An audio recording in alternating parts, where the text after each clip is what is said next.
Recording in progress.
Nggak ada, Bu.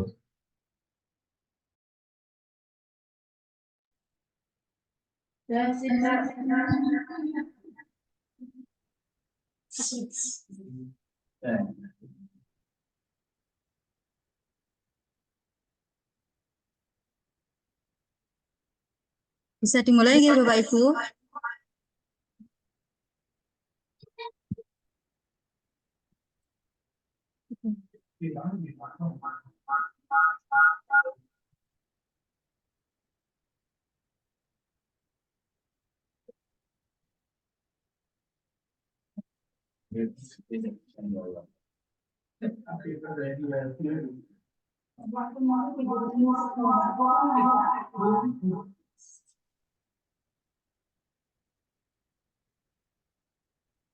Assalamualaikum warahmatullahi wabarakatuh.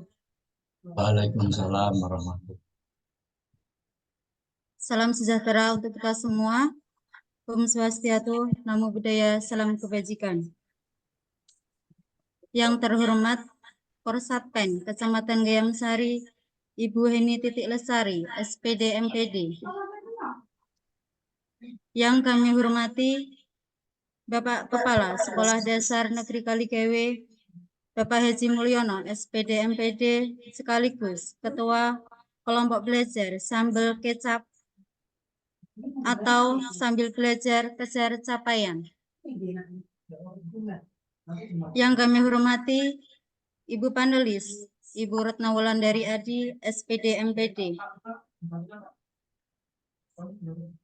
Yang kami hormati pula Bapak dan Ibu guru peserta webinar dengan tema proses identifikasi ABK pada kegiatan PPDB di Sekolah Inklusi.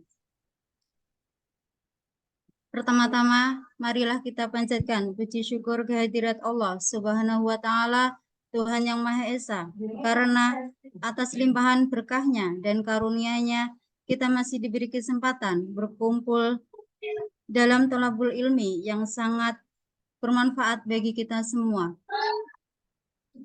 Kedua kalinya, salawat serta salam marilah kita panjatkan kehadirat Nabi besar, Nabi Agung Muhammad Sallallahu Alaihi Wasallam, yang mana telah menunjukkan dari zaman kegelapan menuju zaman yang terang benderang, dan kita nantikan syafaatnya di yaumil kiamah.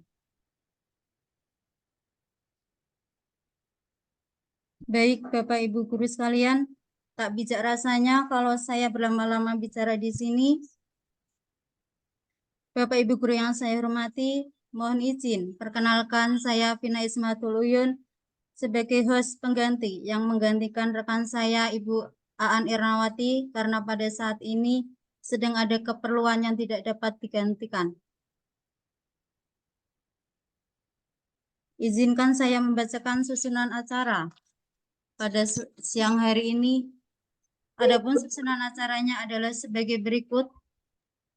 Acara yang pertama adalah pembukaan. Acara yang kedua, mendengarkan lagu Indonesia Raya, dilanjutkan dengan Mars SD Negeri Kalikewe. Acara yang ketiga adalah sambutan-sambutan. Acara yang keempat, acara inti dari webinar. Acara yang kelima adalah seri tanya jawab, dan acara yang terakhir adalah penutup. Baik Bapak Ibu guru yang saya hormati, mari kita buka acara pada siang hari ini dengan doa menurut agama dan kepercayaan masing-masing. Berdoa dipersilahkan.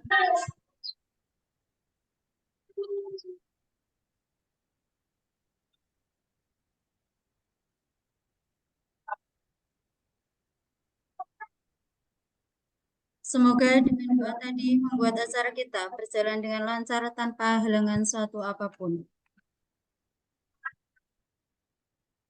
Acara yang kedua adalah mendengarkan lagu Indonesia Raya dan dilanjut dengan Mars SD Negeri Kalikewe. Hadirin dimohon berdiri.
Tantangan dunia, kita baca berakhlak mulia, pantang mundur kejar cita-cita. Pancasila dan Undang-Undang Dasar 45, tak bangsa dan negara, teman patok orang tua.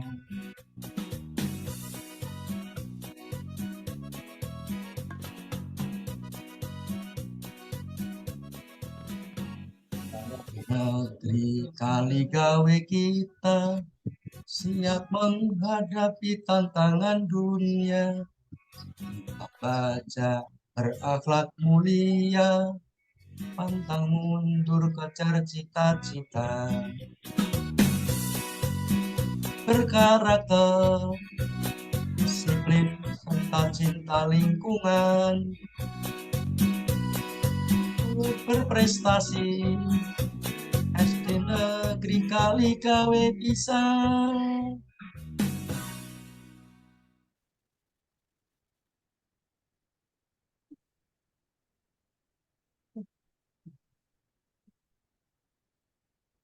Hadirin dimohon duduk kembali. Acara yang ketiga yaitu sambutan-sambutan. Sambutan yang pertama akan disampaikan oleh Kepala Sekolah Dasar Negeri Kaligawe sekaligus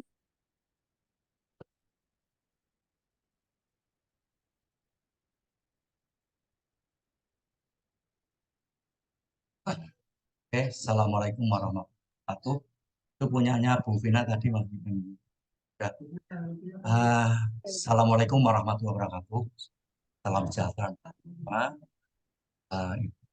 Ini Titi Lestari yang saya hormati, teman-teman guru baik dari SD Kaligawe maupun teman-teman guru dan Kecamatan DM Sari atau Kecamatan Sari yang mau berkenan hadir di online. Yang saya hormati, saya banggakan, Himatullah. Teman-teman yang saya hormati, selalu mendapat Undang-Undang Dasar 1945, khususnya pasal 30 ayat 1 menyatakan bahwa setiap warga negara berhak mendapatkan pelajaran dan pendidikan. Ini dipertegas dengan Permendikbudristek nomor tahun 2009 yang menyatakan kurang lebih dengan memberikan peluang dan kesempatan pada anak yang untuk memperoleh pendidikan di sekolah negeri, mulai dari SD, SMP, SLTA, baik untuk kejuruan.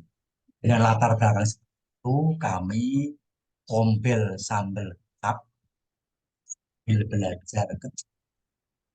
Belajarnya itu artinya senang, ya, dibuat senang, mengejar capaian.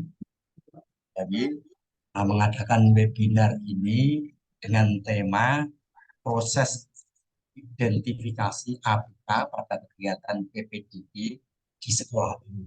Dan kebetulan baru acaranya akan kejadian terlaksana PPDB. Dan tema itu semoga nanti bisa dibeberkan, direntehkan, diterangkan lebih lagi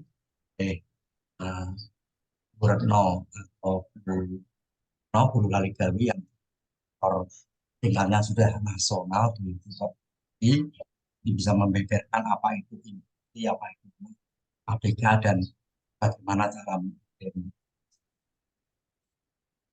Nah, itu yang saya ulangi lagi. Jadi untuk anak-anak ABK yaitu merupakan individu yang mempunyai karakteristik yang berbeda dari anak-anak.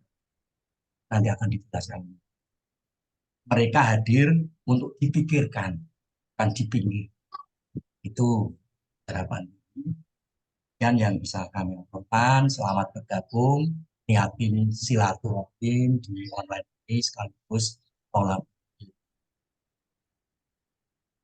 Masih kurang lebihnya mohon maaf dari SDI Kaligawi. Ini biasanya setiap hari Rabu kita mengadakan seperti ini nih, hari Kamis di buku yang lain.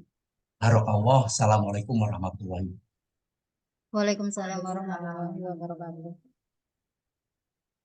Terima kasih Bapak Hesi Mulyono, SPD MPD, atas sambutan yang diberikan. Sambutan yang kedua akan disampaikan oleh Persatpen Kecamatan Giamsari sekaligus membuka acara pada siang hari ini.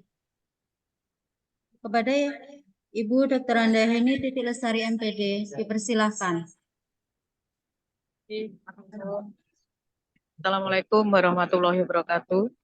Waalaikumsalam warahmatullahi Ya, wabarakatuh. sebenarnya mohon maaf ini karena di dinas jadi nggak bisa memakai backgroundnya. Oke. Yang saya hormati Pak Mul beserta kombelnya yang di SD Kaligawi, komunitas belajar sambal kecapnya. Yang saya hormati teman-teman yang hadir pada webinar di komunitas belajar sambal kecap ini. Mudah-mudahan Bapak Ibu semua dalam keadaan sehat. Sehat ya, dan Bapak Ibu siap. Sehat-sehat, alhamdulillah. Alhamdulillah. Bapak Ibu, saya apresiasi untuk kegiatan Pak Mul pada siang hari ini luar biasa. Mudah-mudahan nanti dapat disusul oleh kombel-kombel sekolah yang lain. Kepada narasumber, Bu Retno, saya berharap bahwa pada kegiatan ini Bu Retno bisa memberikan pencerahan tentang anak inklusi, apa yang harus disiapkan juga sekolah berkaitan dengan pelayanan kepada anak-anak inklusi tersebut. Bapak Ibu, seperti apa yang disampaikan Pak Mul, bahwa memang sekolah sekarang itu wajib hukumnya untuk bisa menerima anak-anak inklusi itu. Jadi tidak ada diskriminasi, tidak ada seperti dulu terus disendirikan, tidak. Anak-anak inklusi tersebut nanti dilayani sama Bapak Ibu. Mungkin yang dibedakan adalah targetnya. Targetnya. Jadi Bapak Ibu, saya mohon Bu Retno nanti dapat menyampaikan detailnya, kemudian silahkan nanti didiskusikan di webinar ini. Sehingga kita bisa memiliki persamaan persepsi dalam kegiatan webinar kali ini. Terima kasih sekali lagi untuk semuanya. Terima kasih untuk kegiatan kali ini. Mohon maaf saya tidak bisa memberikan materi. Kebetulan ini materi saya tertinggal di komputer kantor sehingga tidak bisa saya di sini pakai HP. Jadi mohon maaf sekali lagi. Mungkin lain waktu saya bisa memberikan sedikit materi tentang itu. Selamat berwebinar, selamat melaksanakan. Teman-teman semuanya. Terima kasih Pak Mul, terima kasih untuk tim komunitas belajar yang di Kaligawe, mudah-mudahan menjadi inspirasi kita semuanya. Setelah kemarin Sawah Besar 1, Kaligawe mungkin akan diikuti oleh sekolah-sekolah yang lain yang ada di Kecamatan Giamsari. Terima kasih sekali lagi, mohon maaf untuk semuanya. Akhir kata, Assalamualaikum warahmatullahi wabarakatuh. Waalaikumsalam warahmatullahi wabarakatuh. Saya nanti terus tinggal nih Pak Mul. Siap, Terima kasih kepada Ibu Heni yang telah menyampaikan sambutannya dan sekaligus membuka acara pada siang hari ini. Baik, untuk acara berikutnya adalah acara inti, yaitu acara yang sangat kita nanti-nantikan, yaitu acara webinar dengan tema proses identifikasi ABK pada kegiatan PPDB di Sekolah Inklusi oleh Ibu narasumber, yaitu Ibu Retno Wulandari Adi, SPD MPD. Bapak Ibu guru peserta webinar yang saya hormati, seperti yang kita ketahui bahwa narasumber kita merupakan orang hebat di Kecamatan Gansari. Banyak prestasi yang beliau torehkan. Beliau merupakan peserta BIMTEK Nasional, Pemenuhan Guru Pembimbing Khusus Kemendikbudristek. Selain itu, beliau juga menjadi nomine Lomba Guru Inovatif kategori GPK tingkat Jawa Tengah. Baik Bapak Ibu guru yang saya hormati, mari kita simak penjelasan dari narasumber kita. Kepada Ibu Retno Wulandari Adi, SPD MPD, kami persilahkan. Terima kasih Bu Dina. Assalamualaikum warahmatullahi wabarakatuh. Yang saya hormati Koordinator Satuan Pendidikan Ibu Dr. Anda Hinititi Lestari MPD. Terima kasih sudah meluangkan waktunya untuk membersamai kami dalam kegiatan ini. Juga yang kami hormati Kepala Sekolah dan juga Ketua Kombel Sambel Kecap Sambil Belajar Belajar Capean Bapak Mulyono SPD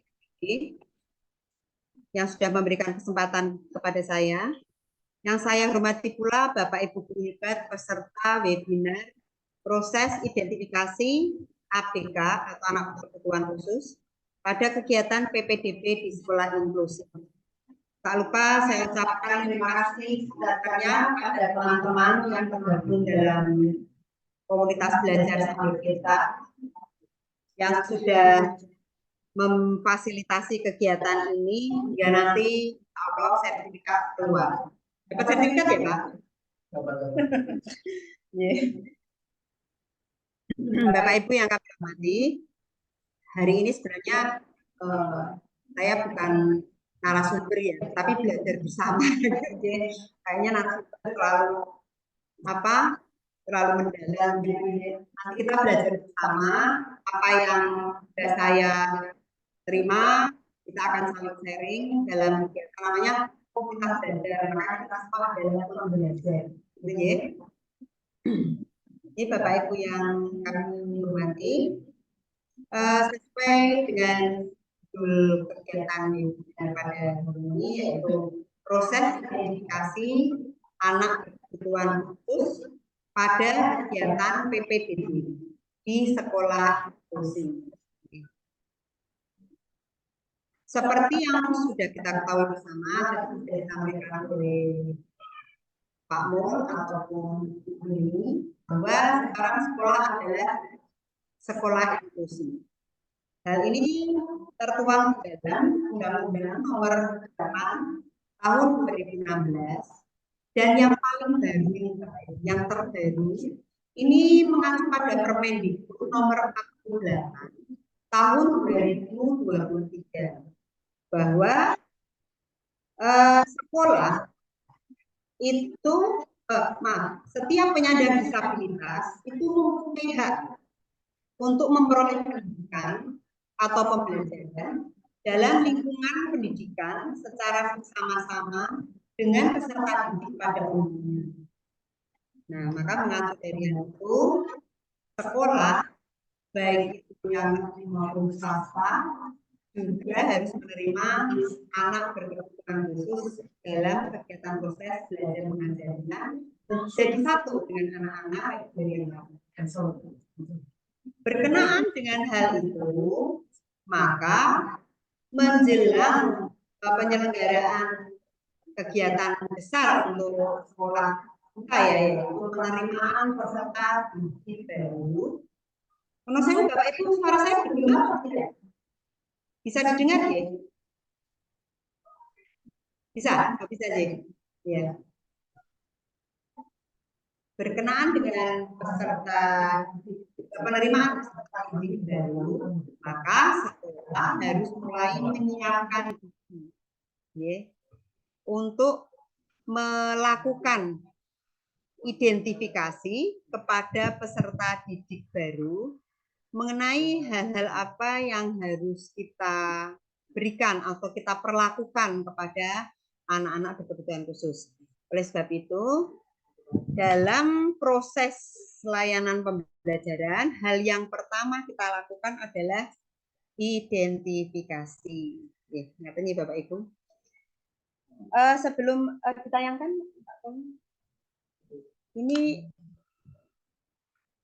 pesertanya dari Kecamatan Gayam Sari semua, ya. Oh, ada yang Sambiroto. Ada yang Sambiroto, nggih, Ibu Sunarti. Nggih, terima kasih sudah ikut bergabung dengan kami. Nggih. Lalu ada lagi dari ya. Mana? Oh iya, paling jauh ya. Dari yang lain dari mana? Dari Kecamatan Gayam Sari. Ini yang jauh dari Kecamatan Pedurungan. Nggih, terima kasih. Mungkin nanti dari Sambiroto Tembalang. Oh, nggih, nun sewu. Sambiroto Tembalang. Ada yang dari Pedurungan juga sepertinya ya. Nggih, terima kasih. Mari kita belajar sama-sama nggih, Bapak Ibu. Erat kaitannya dengan kegiatan PPDB, bagaimana nanti kita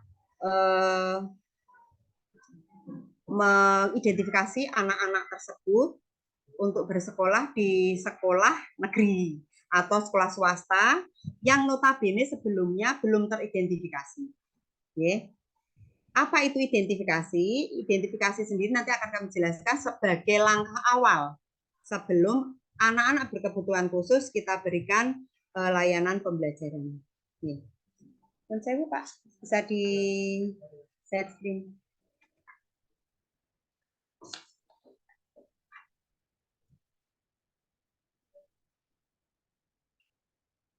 Yeah. Bapak Ibu yang saya hormati, untuk yang pertama Pak, yang slide ketiga, keempat. Satu lagi.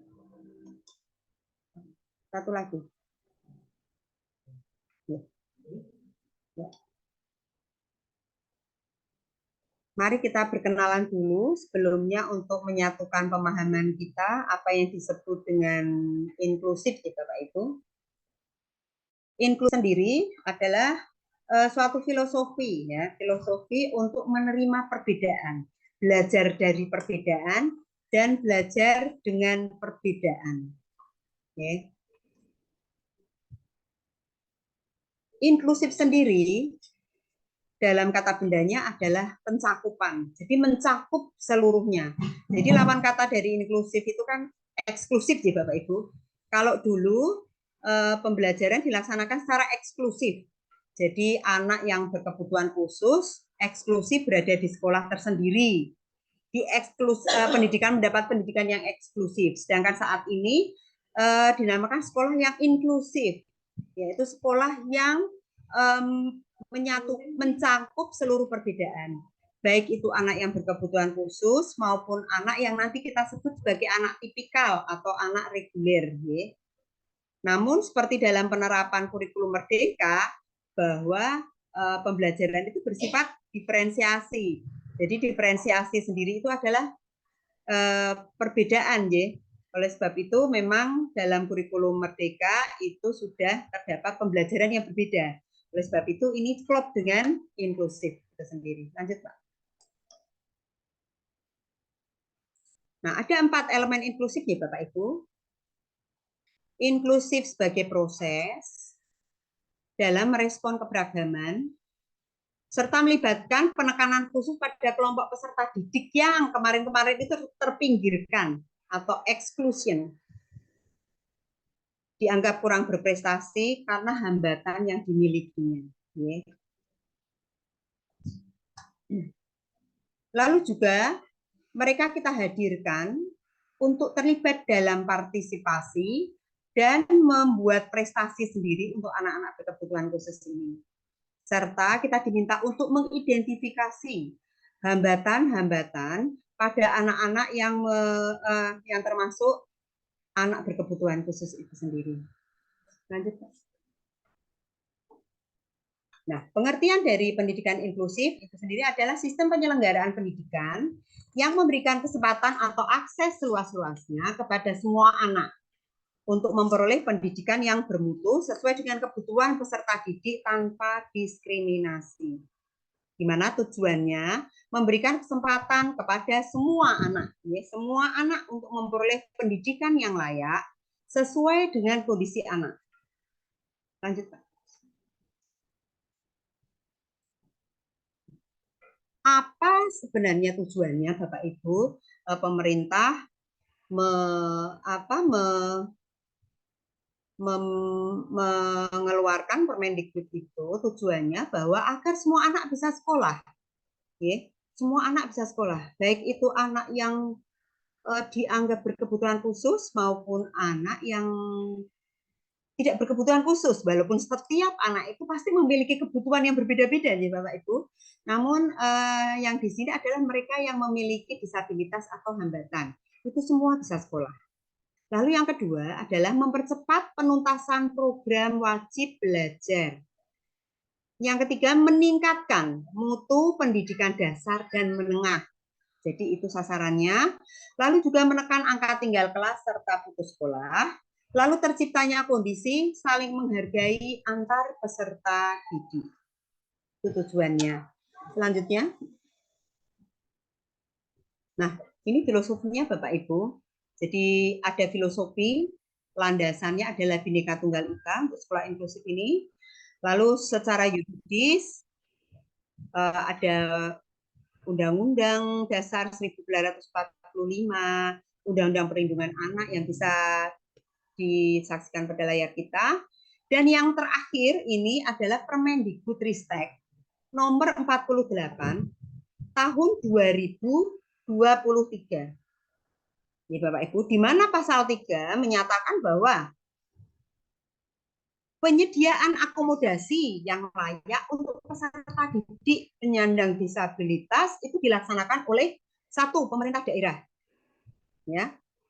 Yang kedua, penyelenggara satuan pendidikan sekolah Y. Dan yang ketiga adalah penyelenggara satuan pendidikan, dan yang ketiga kita satuan pendidikan dengan menyediakan akomodasi yang layak. Lanjut.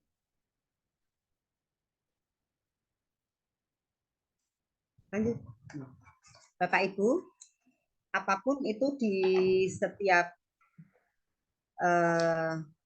awal, ya, di setiap permulaan itu akan ada tantangan. Begitu juga dengan pendidikan inklusif ini. Berdasarkan penelitian dari Kemdikbudristek bahwa akan ada pro dan kontra. Dan pro dan kontra yang menyertai sekolah inklusif atau pembelajaran inklusif itu berasal dari penyelenggara pendidikan itu sendiri. Oke.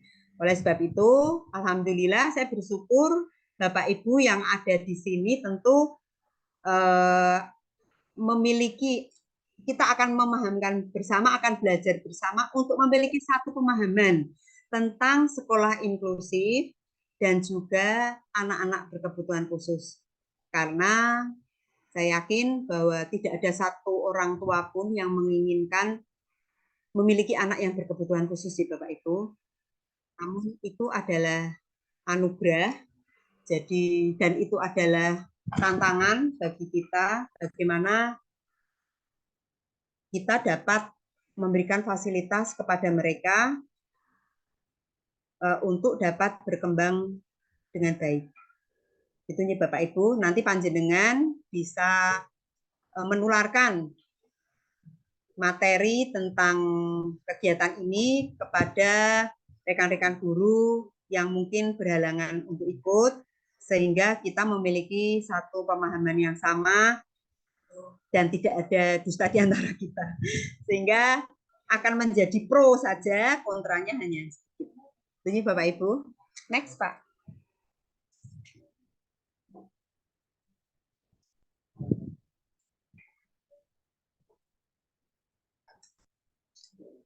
Namun Pak, next. Oke.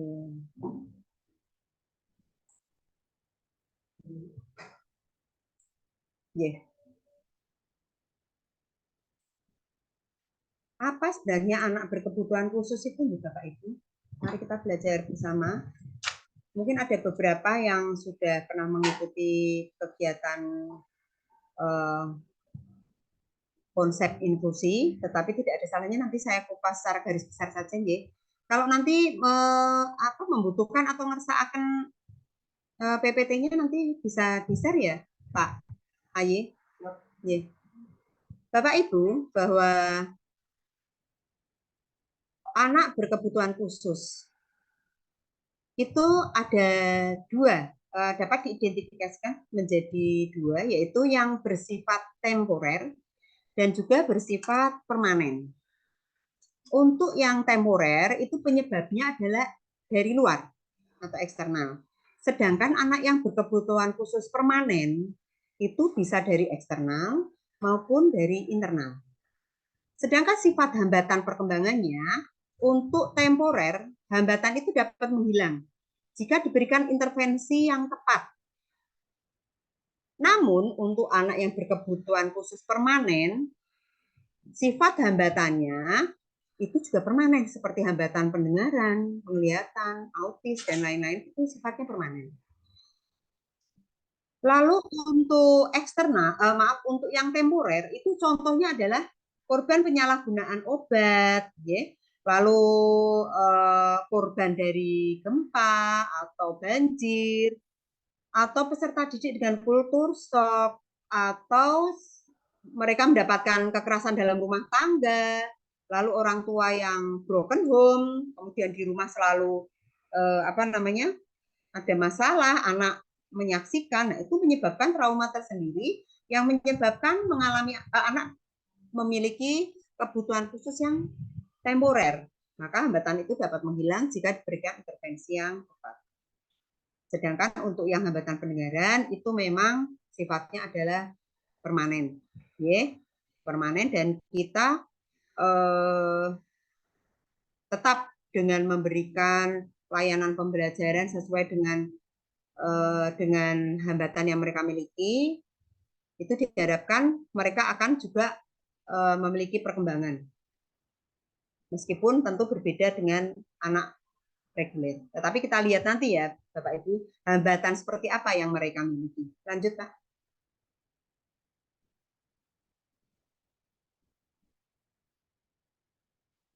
Next, Pak.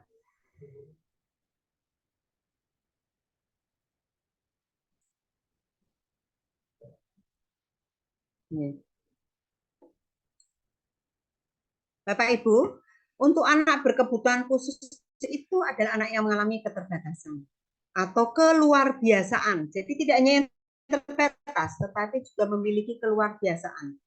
Baik itu fisik, mental, intelektual, sosial, maupun emosional. Yang pada tampilannya akan berpengaruh secara signifikan dalam proses pertumbuhan dan perkembangannya dibandingkan dengan anak-anak lain yang seusianya. Ya. Jadi tidak hanya anak yang konsep kita bahwa anak berkebutuhan khusus itu tidak hanya yang anak yang terbatas, tapi anak yang luar biasa pun itu juga termasuk anak berkebutuhan khusus. Ya. Menurut ragam disabilitas yang tercantum dalam pasal 1 Undang-Undang Nomor 8 2016, itu ada beberapa ragam disabilitas ya Bapak Ibu. Di antaranya adalah disabilitas fisik, intelektual, mental, sensorik, ganda, dan kelompok lain. Ini penting ketika panjenengan nanti dalam proses penerimaan peserta didik baru menemukan anak ketika datang daftar ulang, menemukan anak dengan ragam disabilitas seperti itu, maka panjenengan membantu untuk mengarahkan ini termasuk ragam disabilitas apa.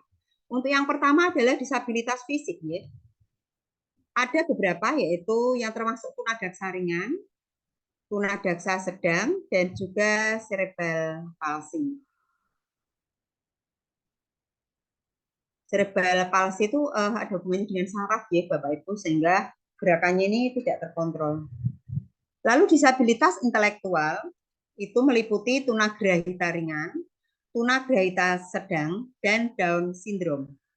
Kemudian untuk disabilitas mental ada autis, hiperaktif, Sedangkan disabilitas sensorik ada tunanetra, tunarungu, tunawicara, serta disabilitas ganda dan kelompok lain seperti tunaganda, tunalaras, atau tunaganda tunalaras, learning disabilities, jadi lamban belajar, juga ADHD atau ADD, serta learning disabilitas seperti disleksia, diskalkulia, disgrafia, disfraksia.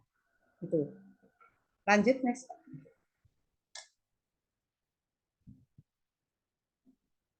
Jenis hambatan yang dialami anak berkebutuhan khusus itu ada yang mengalami hambatan penglihatan, ya. Nanti ketika proses PPDB harus dilihat hambatannya seperti apa.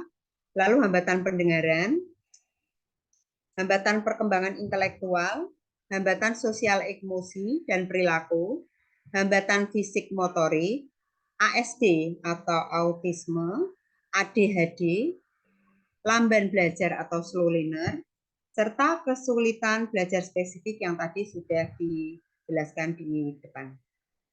Next, Pak. Nun sewu, saya menjelaskannya nanti kalau terlalu cepat bisa di-share ya Bapak Ibu, nanti bisa di-download dari link materi di link yang nanti akan di-share. Nah, sekarang kita akan masuk ke proses identifikasi ini sendiri nih Bapak Ibu. Proses identifikasi untuk peserta didik yang berkebutuhan khusus dalam kegiatan PPDB.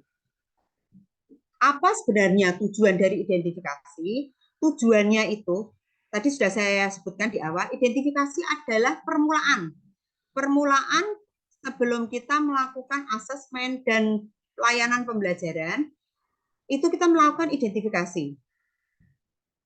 Tujuannya adalah kenali peserta didik mana yang membutuhkan layanan pendidikan yang bersifat khusus. Jadi kita kenali mana ini calon peserta didik kita yang membutuhkan layanan pembelajaran bersifat khusus. Gitu ya. Kebutuhan khusus tersebut pada umumnya muncul karena ada kesenjangan kondisi objektif dengan perkembangan yang sesuai dengan usianya. Ya. Jadi ketika panjenengan nanti melihat siswa yang masuk dalam kegiatan PPDB, ada kesenjangan antara kondisi objektif yang panjenengan amati dengan perkembangan yang sesuai dengan usianya. Itu ada perkembangan. Nah, kok ada hambatan? Nah, itu nanti termasuk dalam proses identifikasi. Kesenjangan itu antara yang objektif dengan perkembangannya sesuai dengan usianya, itu kita sebut dengan hambatan. Ya. Hambatan yang dimiliki oleh anak. Kita akan melihat hambatan apa yang terjadi pada anak tersebut jika dibandingkan dengan perkembangan sesuai usianya. Mungkinkah mengalami hambatan penglihatan, pendengaran, intelektual, sosial emosi, dan lain-lain. Atau bahkan hambatan yang disebabkan oleh faktor lingkungan. Tadi yang sifatnya temporer. Yang sifatnya temporer atau sementara. Kemudian, langkah identifikasi ini sendiri merupakan tahap awal nih Bapak Ibu. Jadi saya akan menyampaikan materi pada hari ini dalam kombel kita hari ini hanya sampai pada proses identifikasi saja dulu untuk kegiatan PPDB. Karena kalau dijelaskan semua itu 1 minggu pun tidak selesai karena nanti akan ada pelatihannya. Nah, nanti di akhir saya akan mengajak panjenengan semua untuk melakukan identifikasi. Berlatih untuk melakukan identifikasi. Langkah identifikasi ini merupakan awal untuk layanan pembelajaran berikutnya. Antara lain ada asesmen, penyusunan planning matrik, penyusunan PPI, atau pelayanan pembelajaran individual, dan RPP akomodatif. Jadi RPP-nya akomodatif. Besok akan kita lanjutkan ya, Bu Vina. Jadi untuk yang ini kita akan berhenti pada identifikasi. Ini Bapak Ibu kita kerucutkan dulu sampai pada identifikasi. Next, Pak. Nah, untuk langkah-langkah identifikasi Bapak Ibu untuk besok ya, kegiatan PPDB ini panjenengan apa yang harus dilakukan? Yang pertama, menghimpun data anak. Ya, menghimpun data anak. Ingat, bukan untuk menyeleksi, namun untuk mengidentifikasi nih Bapak Ibu. Kalau menyeleksi kan, wah ini nggak cocok, lain. Tidak boleh kita seperti itu. Ini untuk mengidentifikasi. Yang kedua, menganalisis data dan mengklasifikasikan anak. Anak ini termasuk klasifikasi yang mana? Yang ketiga, menginformasikan hasil analisis dan klasifikasi. Ingat Bapak Ibu, informasi hasil analisis dan klasifikasi ini hanya untuk kegiatan pembelajaran di satuan pendidikan, bukan untuk keluar ya. Karena nanti kalau dikeluarkan akan menimbulkan masalah. Kita hanya sampai pada memberikan layanan pembelajaran. Ya. Jadi tidak digunakan untuk kegiatan yang di luar itu. Bahkan kalau misalnya ada orang tua yang meminta untuk kepentingan di luar sekolah, tanda tangan kepala sekolah, itu kesalahan nanti.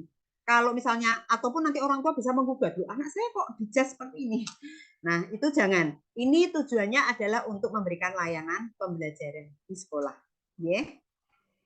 Selanjutnya adalah menyelenggarakan pembahasan kasus, Bapak Ibu. Maka alangkah lebih baiknya dan lebih tepatnya ketika pembahasan kasus atau case conference ini melibatkan orang tua dan guru. Tidak hanya guru kelas 1. Jadi seolah-olah guru kelas 1, aduh kok gaweanku abotmen ya, berat sekali ini ya. Tidak Bapak Ibu. Karena proses pembelajaran ini berlanjut. Ya, berlanjut. Sehingga jangan sampai hanya guru kelas 1 yang setelah naik ke kelas 2 harus dinaikkan ke kelas 2, kelas 2-nya, kelas 1-nya kemudian masa bodoh. Ya wis gantian guru kelas loro. Tidak seperti itu. Aku enggak mau dapat maaf anak seperti itu. Tidak boleh Bapak Ibu. Ya, itu tetap harus ada catatan identifikasi nanti digunakan untuk melanjutkan ke tahap berikutnya. Maka perlu adanya case conference antara kepala sekolah, guru, orang tua. Itu yang paling penting. Orang tua itu yang paling penting. Okay? Lalu menyusun laporan hasil pembahasan kasus yang sudah dibahas tadi akan dibuat laporan untuk kegiatan layanan pembelajaran siswa selama ada di sekolah dasar. Lanjut, Pak.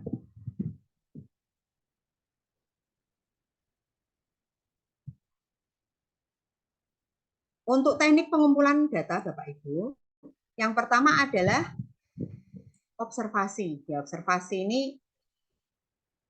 maka biasanya kan kalau panitia PPDB nanti ada tim observasi ya, tim observasi yang akan mengobservasi kira-kira ini anak mengalami kelainan hambatan apa ya. Anak mengalami hambatan apa. Itu kita melakukan observasi. Yang kedua ini nomornya 1 2 3 4 di Bapak Ibu. Yang kedua adalah wawancara. Nah, ini wawancara dengan orang tua. Ini penting. Dan pinter-pinternya yang mewawancarai Bapak Ibu. Kadang-kadang itu, kalau yang diwawancarai, itu seringnya kan menyembunyikan kondisi sebenarnya ya. Nah, padahal kita kan harus melihat secara objektif. Nah, kondisi yang sebenarnya ini orang tua ya kita beritahu kondisi sebenarnya anak itu seperti apa. Bukan kita ingin menolak, tetapi ingin memberikan layanan pembelajaran yang tepat pada anak yang mengalami hambatan tertentu. Nah, itu lakukan wawancara dengan pendekatan personalnya. Yang berikutnya adalah dokumentasi. Dokumentasi di sini pada anak yang memiliki hambatan, panjenengan bisa menanyakan dokumen-dokumen yang ada, misalnya anak tersebut pernah diperiksakan atau anak tersebut pernah dibawa psikolog atau bagaimana, tanyakan dokumennya. Ya. Itu penting nanti untuk teknik pengumpulan data. Selanjutnya memberikan perintah. Ini perintah ini dalam artian untuk data, untuk pengumpulan data. Misal anak tersebut kita lihat mengalami hambatan, namun selama ini orang tua belum pernah sekalipun memeriksakan hambatan tersebut. Nah, kita memberikan perintah rekomendasi untuk memeriksakan ke rumah sakit atau ke psikolog atau ke kalau nanti Bapak Ibu bisa juga ke RDRM ya, sekarang itu ada rumah duta revolusi mental, itu gratis sifatnya, bahkan berkenaan dengan Permendikbud terbaru ini nomor 48 tahun 2023, dinas kota berikut juga dengan wali kota itu sudah menggodok perencanaan adanya ULD atau unit layanan disabilitas ya Bapak Ibu. Nanti akan ada unit layanan disabilitas memberikan pelayanan, membantu memberikan pelayanan kepada sekolah-sekolah inklusif. Gitu, ya. Informasinya lebih lanjut belum masih digodok oleh tim IPK dan ULD. Next, Pak. Oh, sudah Pak, cukup Pak. Yang kedua sekarang. Itu tutup. Ya. Ya. Yang berikutnya, ya. Bapak Ibu, karena kita hanya sampai pada identifikasi, maka yang lain itu akan kita lanjutkan pada pertemuan berikutnya. Untuk selanjutnya, saya akan mengajak Bapak Ibu mengamati lembar identifikasi ya, untuk bekal PPDB besok.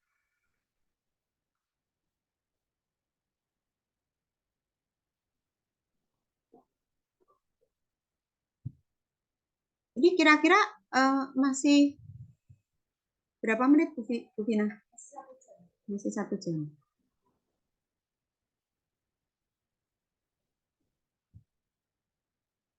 Saya mau menyapa dulu, ini Bapak Ibu, adakah yang masih ada di depan laptop atau di depan HP?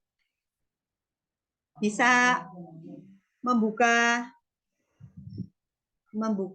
wajahnya, membuka videonya sebentar. Oh iya, Bu Novia, terima kasih sudah setia di depan laptop. Ibu Tririna dari mana ini? Saya bukan Gemsari ya, Bu? Oh, oh iya iya iya. Oh iya, oke, masih banyak. Ya, terima kasih Bu Tati juga. Ya, Bu Susi, terima kasih. Ada. Oh, sudah. Ya. Pak Giman, ya. Senior saya. Next, Pak, untuk Bu Siti Masito, ya. Bu Narti Sambiroto, masihkah menampilkan wajah-wajah cantiknya di depan layar? Ya, oke. Gitu. Walaupun hanya bisa memandang dari jauh, ya Bapak Ibu. Bapak Ibu yang kami hormati, ini adalah instrumen identifikasi dari Kementerian Pendidikan, Ristek, Kemdikbudristek, Kementerian Pendidikan, Riset dan Teknologi yang saya dapatkan. Ada instrumen identifikasi seperti ini. Ini kenapa hitam, Mbak?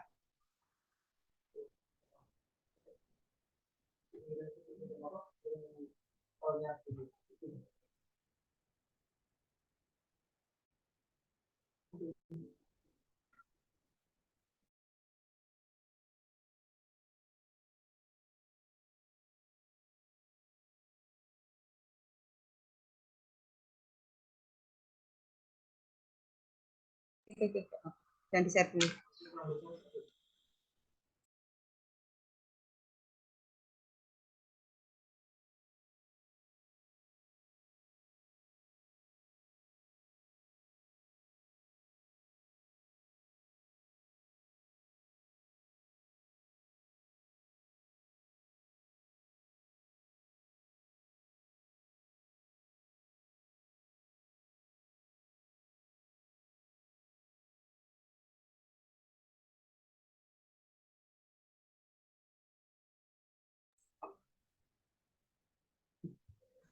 Nggak bisa naik ya?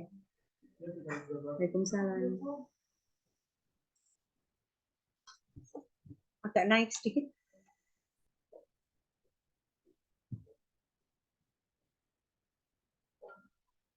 Yeah.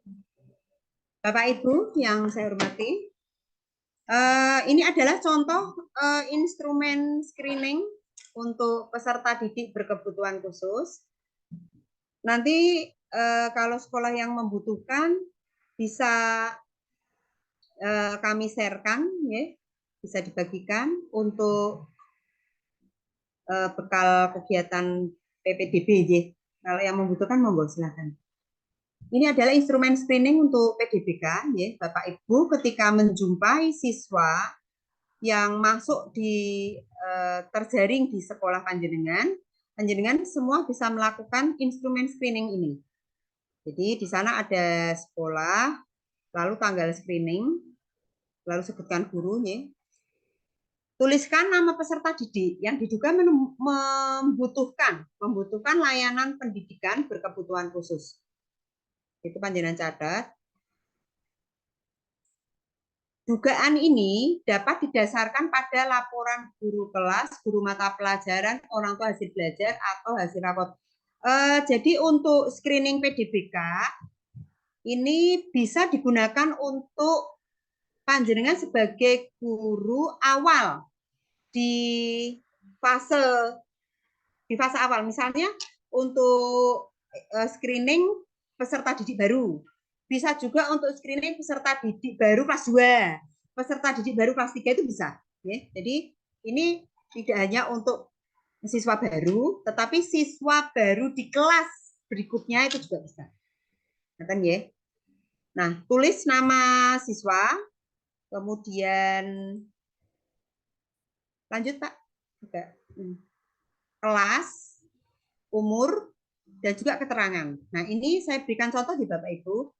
Misalkan ada siswa baru, atau yang ini saya contohkan kelas 5 misalnya, umur. Nah, kalau panjenengan sebagai guru awal di kelas, berarti ini yang buat guru kelas berapa? Kelas 5 ya? Mendapatkan laporan dari guru kelas berapa, Bu? Bapak Ibu? Dari guru kelas 4. Ya, mendapat laporan dari guru kelas 4. Lalu juga minta laporan kepada guru mata pelajaran, orang tua, hasil rapot, hasil belajar. Itu pada siswa yang ini mau masuk di kelas 5. Nah, kemudian akan dituliskan seperti ini Bapak Ibu. Berdasarkan laporan guru kelas dan orang tua, siswa sering marah tak terkendali. Ya. Jika ada masalah sepele. Saat marah, siswa menangis berteriak-teriak dan sulit ditenangkan. Nah, seperti itu. Bahkan melukai teman. Ini ditulis saja keterangannya. Next, Pak.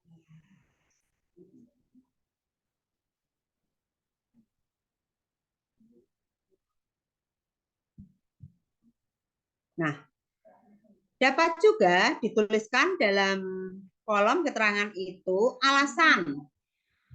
alasan mengapa peserta didik tersebut membutuhkan layanan yang bersifat khusus. Sehingga alangkah lebih baiknya jika ini dilaksanakan secara berjenjang nih Bapak Ibu. Kelas 1 sudah ada catatan, kelas 2, kelas 3, nah selanjutnya. Sehingga akan lebih terlihat secara signifikan perlakuan yang kita berikan itu akan memberikan dampak yang baik gitu kepada anak. Nah, contoh yang lain misalnya Ananda masuk ke dalam peringkat 3 terbawah di kelasnya. Dasarkan laporan guru mata pelajaran. Matematika, kemampuan Ananda berada jauh di bawah rata-rata temannya. Itu misalnya seperti itu. Misalnya pada anak yang slow learner, gitu kan. Atau memiliki kecerdasan jauh di atas rata-rata temannya. Itu adalah catatan agar guru kelas 5 atau guru kelas baru, guru kelas berikutnya itu bisa memberikan layanan pembelajaran sesuai dengan kebutuhan yang hambatan yang dia miliki. Next, Pak.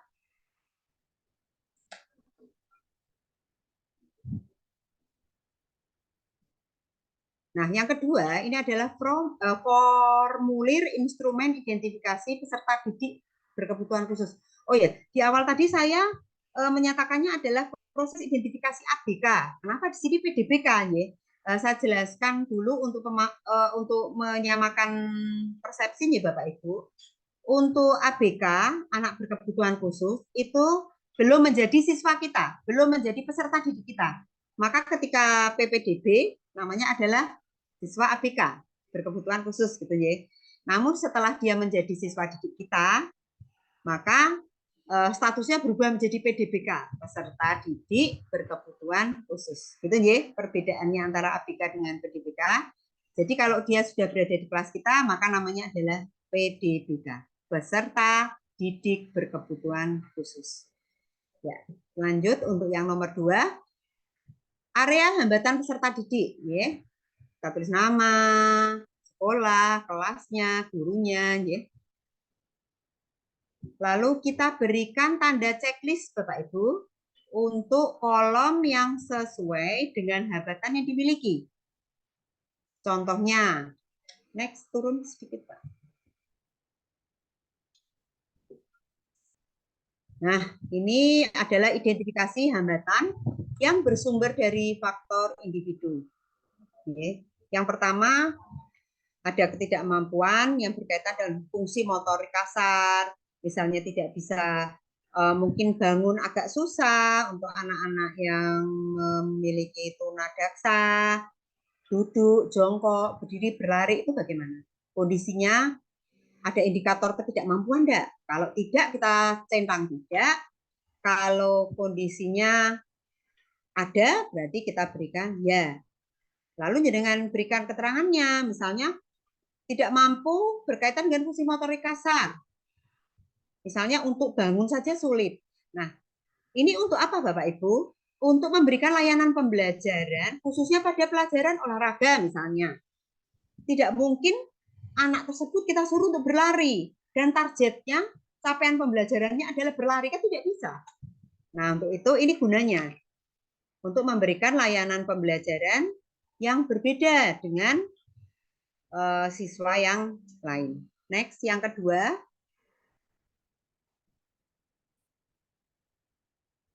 hubungannya dengan adanya ketidakmampuan yang berkaitan dengan fungsi motorik halus.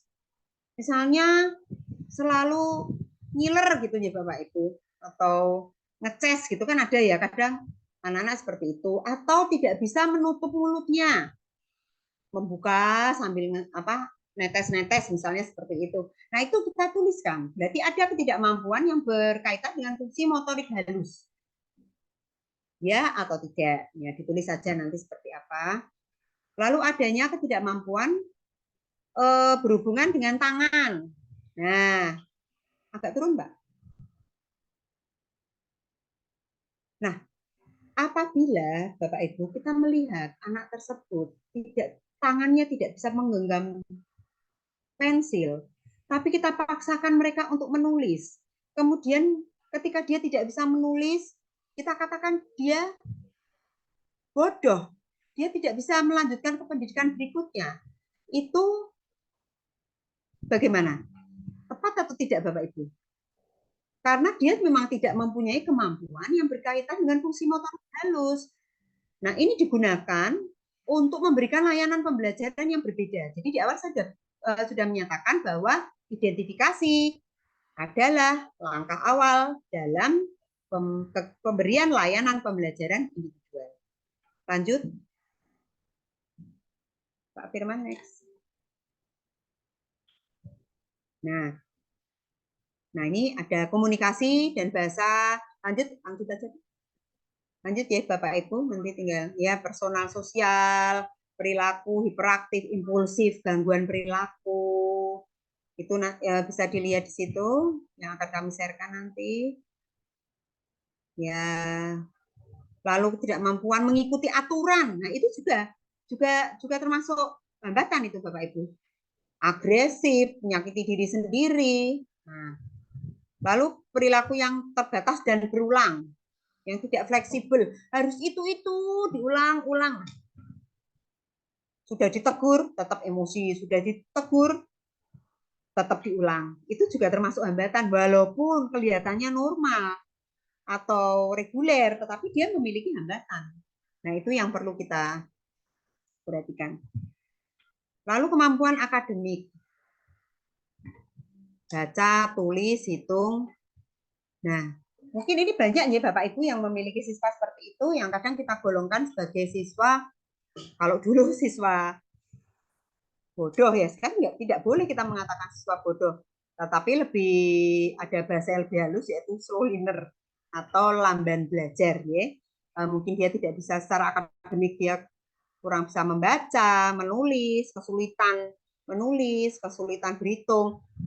Itu pun kita harus paham, harus mengetahui bahwa kesulitannya menulis ini karena apa. Ya. Nanti kita akan mencoba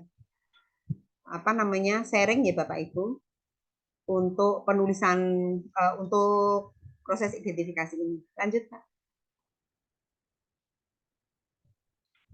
Oke, ini mata pelajaran tertentu ya, penglihatan, pendengaran. Ya. Bentar Pak. Nah, untuk kesehatan ya, untuk kesulitan dalam penglihatan itu bisa dibantu dengan penggunaan kacamata, lalu juga pendengaran. Apakah dia memiliki kesulitan dalam mendengar meski sudah dibantu dengan penggunaan alat bantu dengar. Tadi sudah kami jelaskan di awal tentang jenis-jenis hambatannya. Nah, nanti panjenengan bisa mencentang. Tapi ingat Bapak Ibu bahwa kita tidak bisalah melakukan, wah ini harus benar. Ternyata dalam perkembangannya di kelas 3, dia kalau yang temporer dia tidak lagi mengalami gangguan itu, maka itu juga tidak masalah. Ya, toh setiap anak itu kan dalam fase perkembangan. Untuk hambatannya pun belum tentu akan selalu sama. Jadi tidak masalah panjenengan yang kemarin kok seperti ini, yang sekarang sini itu yang sekarang kok berbeda. Tidak masalah. Jadi tidak usah khawatir, selama itu tujuannya adalah untuk memberikan layanan pembelajaran yang terbaik. Menurut saya tidak menjadi masalah. Ya. Intinya adalah niat kita untuk memberikan pembelajaran yang terbaik. Lanjut Pak. Nah, ada juga agak turun identifikasi mengenai hambatan yang berasal dari faktor lingkungan. Panjenengan tadi sudah memberikan identifikasi yang berkaitan dengan hambatan siswa secara individu. Nah, sekarang yang faktor lingkungan, Bapak Ibu. Kira-kira jenengan bisa bertanya juga untuk yang kelas 1 dengan orang tua. Misalnya, bagaimana anak di rumah? Apakah tidak bisa diterima oleh teman-temannya atau masih juga bisa bergaul dengan teman-temannya? Nah, ini salah satu contoh yang dialami oleh siswa kami. Orang tua menyatakan bahwa siswa tidak diterima oleh teman sepermainan di lingkungan rumah karena dianggap nakal dan aneh. Sehingga hal ini membuat anak merasa dikucilkan. Lalu belum ada kesadaran pada teman sebaya untuk menerima kekurangan teman yang berkebutuhan khusus. Ya. Lalu orang tua menyadari kekhususan anak, tetapi karena kondisi ekonomi yang tidak mampu, maka tidak menyekolahkan ke SLB atau sekolah luar biasa. Nah, ini ya Bapak Ibu, ini adalah salah satu dugaan atau hambatan yang bisa kita tulis yang berasal dari faktor lingkungan. Itu ya. Next Pak, masih ada enggak?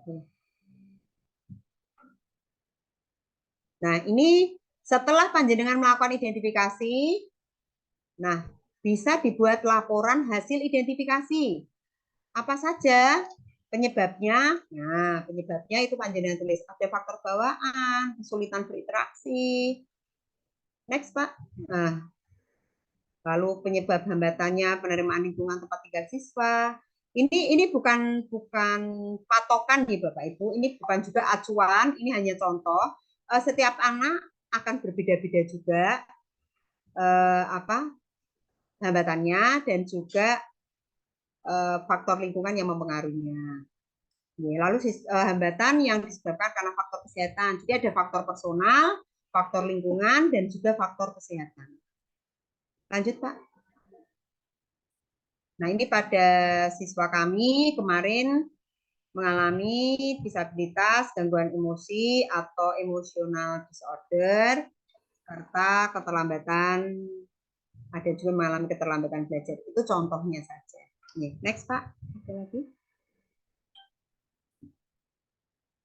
Nah, itu nanti kita menyimpulkan untuk hasil identifikasi. Jadi hasil identifikasi yang dilakukan guru nih Bapak Ibu membutuhkan layanan pendidikan yang bersifat khusus. Ini artinya apa?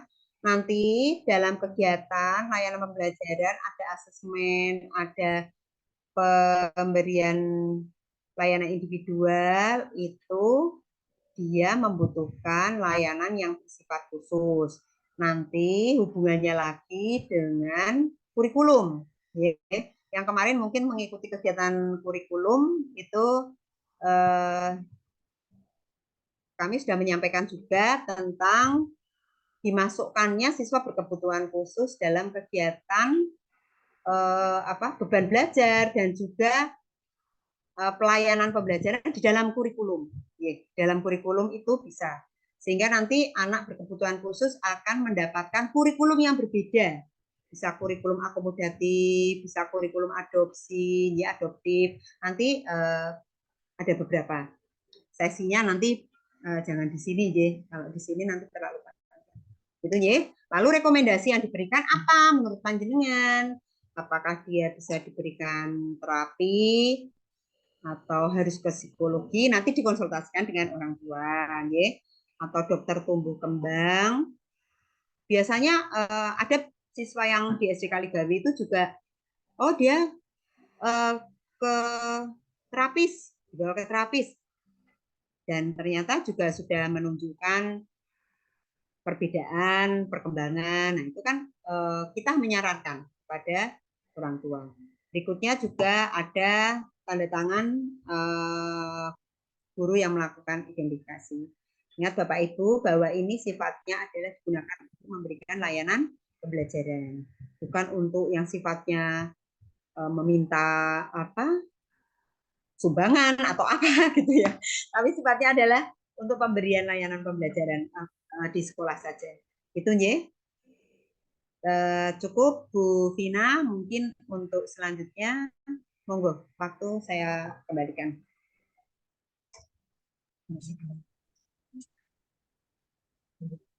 Terima kasih kepada Ibu Retno Wulandari Adi atas materi paparan yang telah disampaikan dengan gamblang dan sejelas-jelasnya. Mungkin ada Bapak atau Ibu guru yang kurang jelas dengan paparan yang telah disampaikan tentang ABK, atau yang kemudian berubah posisi menjadi PDBK, nggih. Maka kami akan membuka tanya jawab, sesi tanya jawab. Kita akan membuka dengan 2 pertanyaan saja, nggih. Nah, kebetulan host utama kita sudah ada di sekolah, maka kami akan memberikan kesempatan kepada beliau untuk melanjutkan acara pada siang hari ini. Monggo Bu Aan.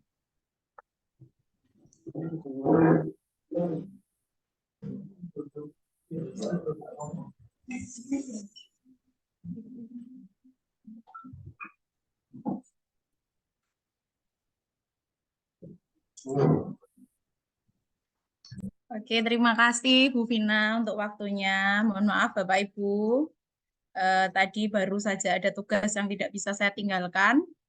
Monggo hari ini, jam ini kita buka sesi untuk tanya jawab. Monggo bagi Bapak Ibu yang punya pertanyaan, cukup 2 saja, nggih, nggak usah banyak-banyak.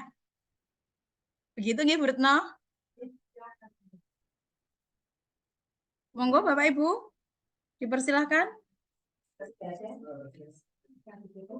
Oke, itu ada yang raise hand.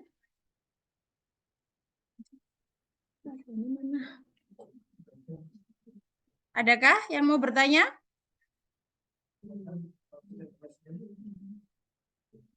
Silakan. Yang mau bertanya, pencet raise hand atau langsung boleh mengaktifkan mikrofonnya. Oh, begitu. Atau mau ditulis juga tidak apa-apa. Oke.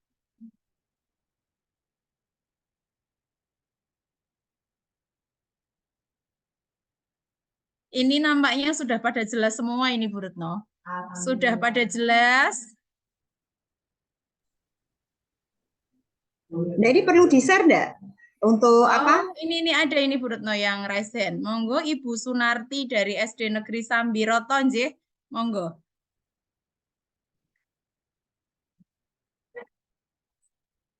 Mute-nya, Mas, mohon tolong itu masih mikrofonnya belum diaktifkan. Oh, sebentar. Baru mau diaktifkan oleh admin. Terima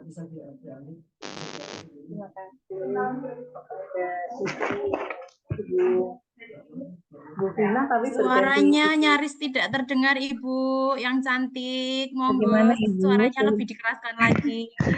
Gimana, Bun? Apakah suara kami sudah terdengar? Halo, sudah terdengar, Bun? Halo? Sudah, sambung, Bu. Oke, Ya. sambung. Baik, terima kasih atas waktunya, Ibu. Dan Alhamdulillah, siang hari ini mendapat pencerahan dari Bu Retno. Terima kasih, Bu Retno. Sangat bermanfaat bagi kami dan menambah wawasan kami di bidang pendidikan. Bu Retno, setelah kami menyimak apa yang disampaikan Bu Retno pada hari ini, ada satu hal yang kami akan sampaikan perihal apa yang disampaikan tentang PPBK ya, Bun. Batasan yang harus kita pegang nantinya, Bun, karena kan kita misalnya fisiknya anak itu normal, kemudian ada kekurangan-kekurangan di sana sini yang mana harusnya masuk di, mohon maaf meskipun di sekolah yang misalnya SLB, tapi apakah itu harus tetap diterima ya, Bun, di sekolah yang nantinya para wali murid mendaftarkan putra putrinya tersebut. Jadi batasannya, Bun, supaya kami misalnya nanti ada pendaftar itu dapat berpedoman tentang yang sudah digariskan gitu. Terima kasih, Bu. Yang menggunakan aplikasi BKN siapa? Seperti ini ya, Bu, non sewu.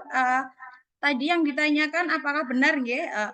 Apakah ADHD itu harus diterima di sekolah kita begitu?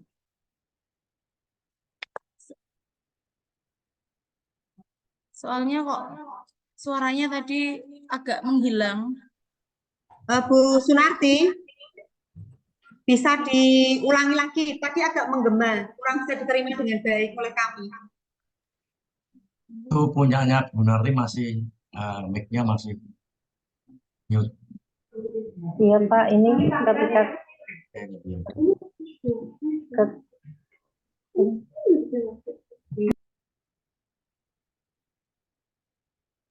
Mati lagi mic-nya. Mic-nya mati, mohon Pak Firman.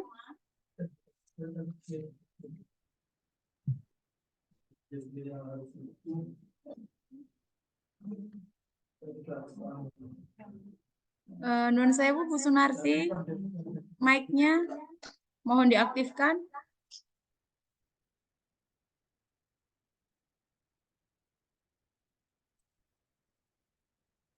Itu harusnya yang mengaktifkan dari kita apa sana, Bu?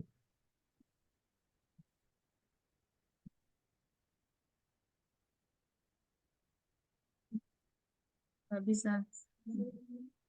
Iya. Kalau bisa saya simak tadi, sepertinya pertanyaannya adalah apakah ADHD itu harus diterima di setiap sekolah? Seperti itu sepertinya. Nggih, Bu Sunarti, nggih. Iya. Monggo, Bu Retno. Sewu Bu Narti, panjenengan tahu dia mengalami ADHD dari mana?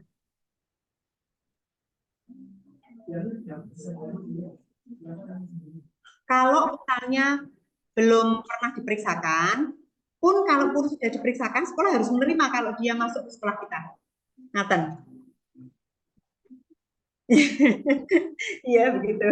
Karena memang kita tidak diperbolehkan menolak bahkan siswa berkebutuhan khusus karena mereka memiliki hak untuk mengikuti pembelajaran bersama dengan siswa reguler lain. Ngaten gitu Bu. Yeah.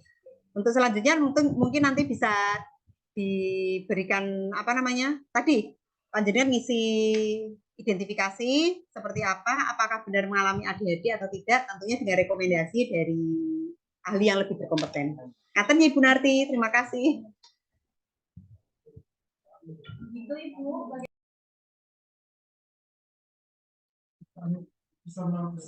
Begitu Ibu, bagaimana? Oke, penjelasannya cukup jelas dan bisa diterima, ya. Oke, untuk pertanyaan berikutnya, monggo saya persilakan. Monggo Bapak Ibu yang mau bertanya lagi. Apakah masih ada pertanyaan? Monggo.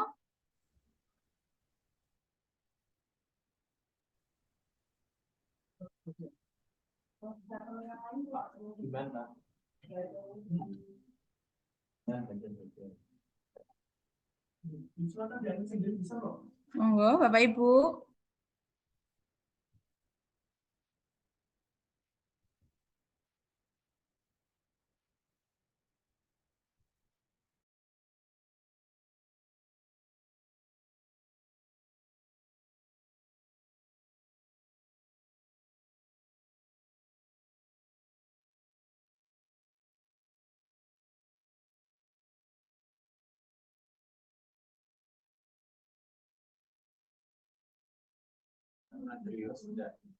Bapak Ibu, ini untuk mikrofon sudah bisa untuk diaktifkan sendiri. Monggo bagi yang mau bertanya, saya persilakan untuk mengaktifkan mikrofonnya sendiri-sendiri. Monggo, sepertinya tadi Bapak Sugiman mau bertanya. Monggo. Ya. Yang pertama tadi memberitahu kalau mic-nya itu dimateni dari pusat. Oh, iya Bapak. Sekarang sudah bisa. Pertanyaan saya, ketika nanti kurikulum 2024-2025 itu kita kan wajib menerima anak inklusi atau anak berkebutuhan khusus.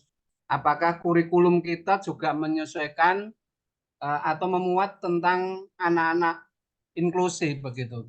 Matur nuwun. Baik, Bu Retno, monggo. Sudah cukup jelas nggih pertanyaannya? Apakah kita harus menerima ketika nanti kurikulum 2024-2025 itu diberlakukan pada kurikulum Merdeka atau kurikulum nasional? Monggo, Bu Retno. Terima kasih Bapak senior saya ini, Pak Sugiman. Untuk anak berkebutuhan khusus nanti masuk dalam kurikulum. Yang saya tadi pertanyaannya Pak Giman, apakah nanti untuk anak berkebutuhan khusus masuk ke dalam kurikulum? Iya Pak, dimasukkan ke dalam kurikulum. Makanya nanti kurikulum kita bernama bisa kita namakan sebagai kurikulum adaptif. Untuk anak-anak berkebutuhan khusus itu kita buatkan kurikulum adaptif yang sifatnya memberikan layanan juga kepada mereka. Jadi kita tulis di dalam kurikulum. Ngaten Pak Giman. Oke, matur nuwun. Nggih, sami-sami Bapak. Nggih. Sehat selalu nggih, Pak. Ya, nggih. Dan untuk absennya itu masih ada contohnya belum bisa diisi. Di situ ada contoh penaruh lubang. Oh. Oke, matur nuwun sudah bisa. Nggih. Nggih, Bapak. Terima kasih Bapak Sugiman. Nggih. Baik. Apakah ada pertanyaan lagi? Boleh satu lagi pertanyaan, monggo. Oh, ini teman kita. Ibu Nur Hidayah, monggo kami persilakan, monggo.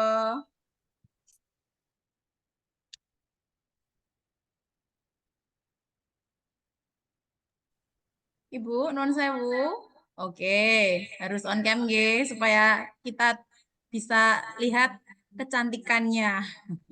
Terima kasih, monggo. Terima kasih Bu Aan atas diberikan untuk bertanya. Terima kasih untuk Bu Retno Mohon atas maaf, Ibu. ilmu yang telah diberikan. Suaranya kurang keras, ya. Agak diperkeras sedikit. Seperti saya, seperti bledek ini. Ya. Yang saya tanyakan, Bu Retno, setelah kita mengetahui hasil dari siswa yang dinyatakan termasuk siswa inklusi, mungkin dari hasil pemeriksaan, kemudian dari psikiater mungkin ya, Bu Retno. Nah, langkah selanjutnya yang bisa kita lakukan untuk mengklasifikasikan siswa tersebut harus mendapatkan tindak lanjut yang bagaimana. Mantan Ibu, terima kasih.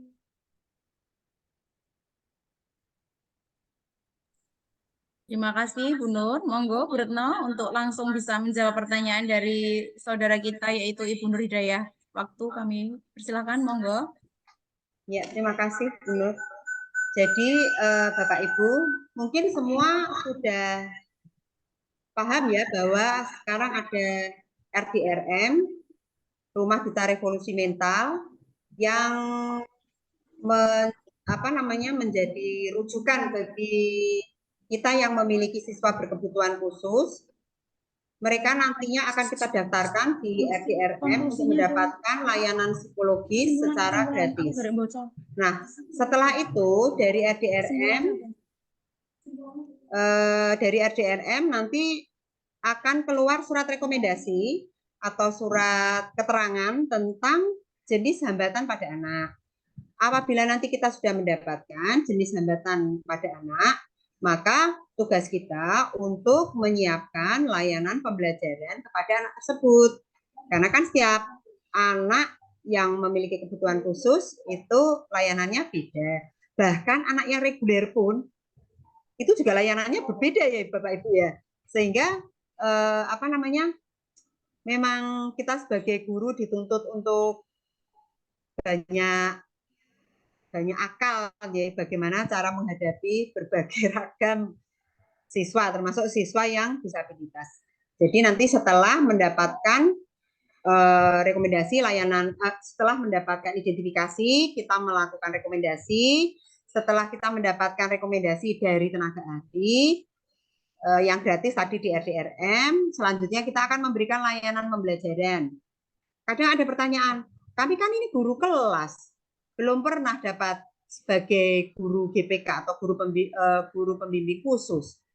Nah, pemerintah memang sebenarnya ada pelatihannya ya Bapak Ibu untuk memberikan pelatihan, namun nanti tunggu di PMM kan juga sudah ada untuk kegiatan pemberian layanan pembelajaran untuk siswa-siswa berkebutuhan khusus ya, sama seperti kegiatan pembelajaran di PMM yang lain.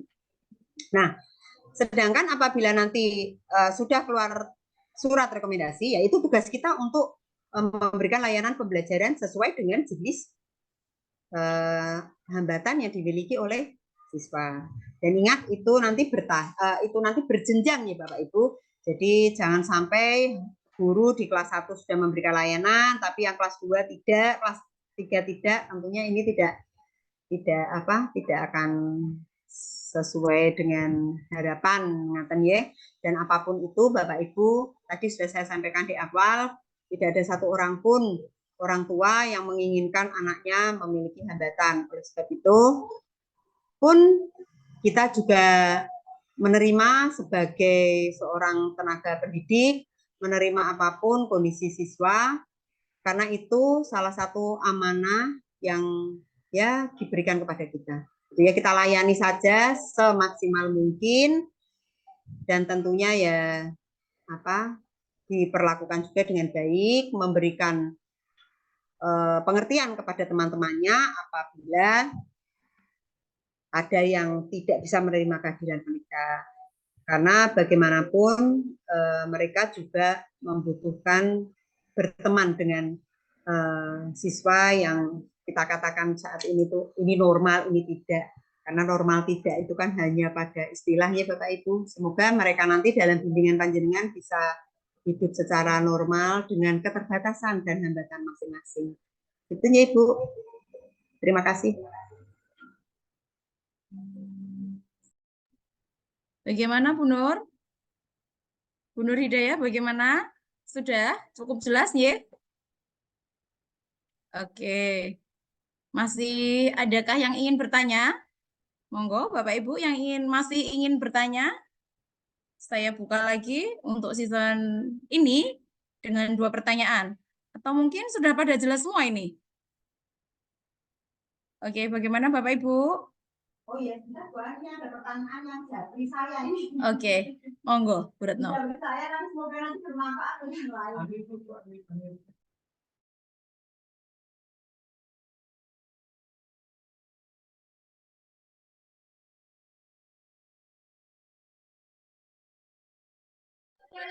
Baiknya Bu Retno.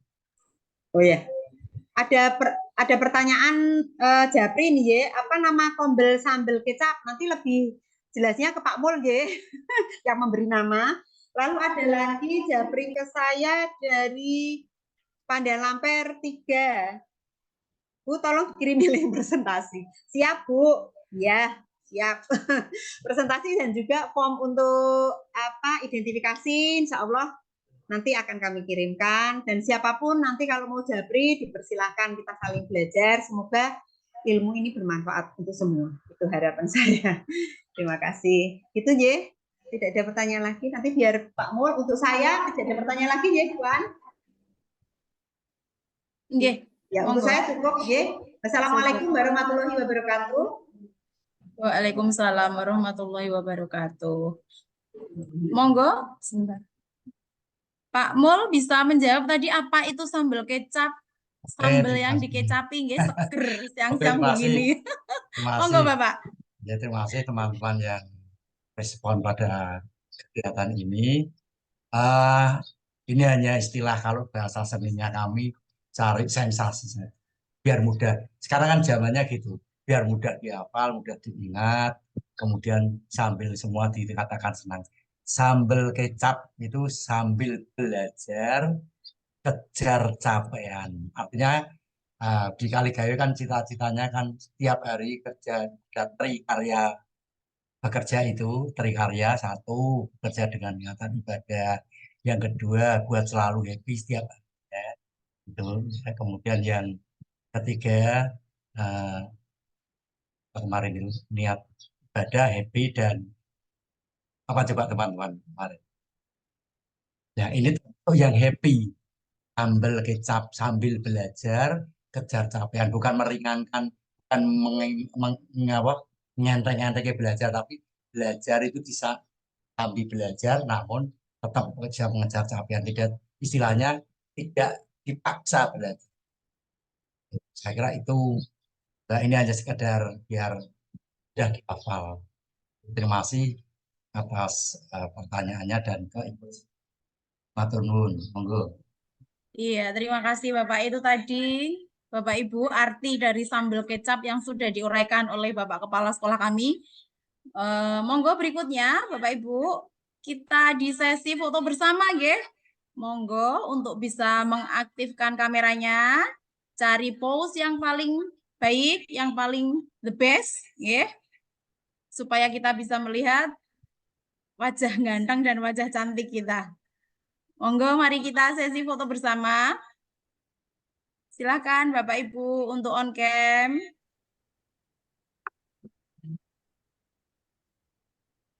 Oke, 1, 2, 3. Oke, pose lain, yang lain? Pose yang lain? Salam literasi. Oh, Kim kode aku. Sampun? Oke. Tak terasa nggih Bapak Ibu, kami sudah membersamai panjenengan semua hampir 2 jam. Ada banyak hal yang bisa kita pelajari pada siang hari ini, yaitu bahwa pendidikan inklusif merupakan sistem penyelenggaraan pendidikan dengan memberikan kesempatan atau akses yang seluas-luasnya kepada semua anak untuk memperoleh pendidikan yang bermutu dan sesuai dengan kebutuhan individu peserta didik tanpa diskriminasi. Hal ini ada tujuannya. Apa saja tujuannya? Salah satu tujuannya yaitu untuk memberikan kesempatan yang seluas-luasnya kepada semua anak untuk memperoleh pendidikan yang layak sesuai dengan kondisi anak. Demikian yang bisa saya sampaikan. Kurang lebihnya mohon maaf. Sebelum kita tutup acara pada siang hari ini, marilah kita tutup dengan doa. Menurut agama dan kepercayaan kita masing-masing, berdoa dipersilakan.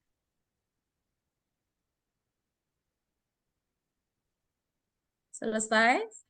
Terima kasih Bapak Ibu semua. Akhirnya saya sebagai pemandu acara mengucapkan permohonan maaf yang setulus-tulusnya kepada panjenengan semua karena tidak ada gading yang tak retak.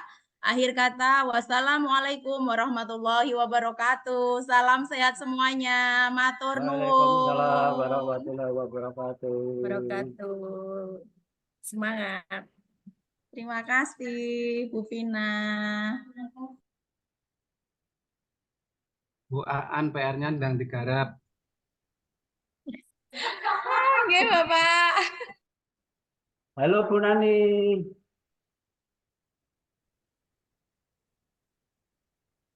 Bu Nani tidak ada, adanya Bu Rui.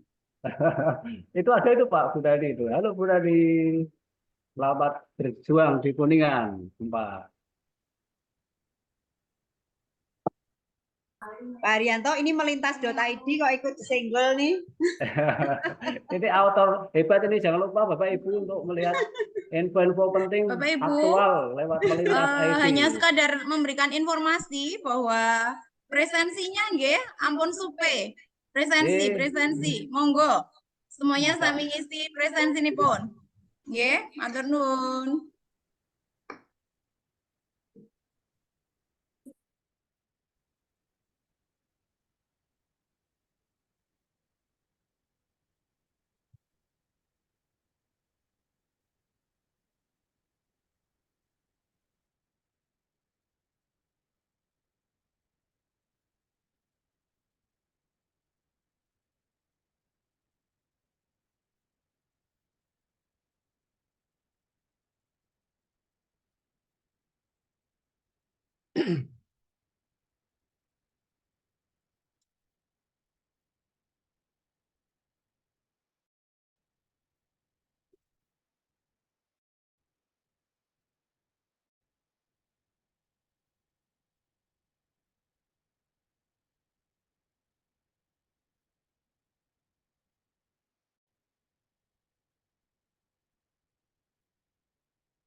kasih.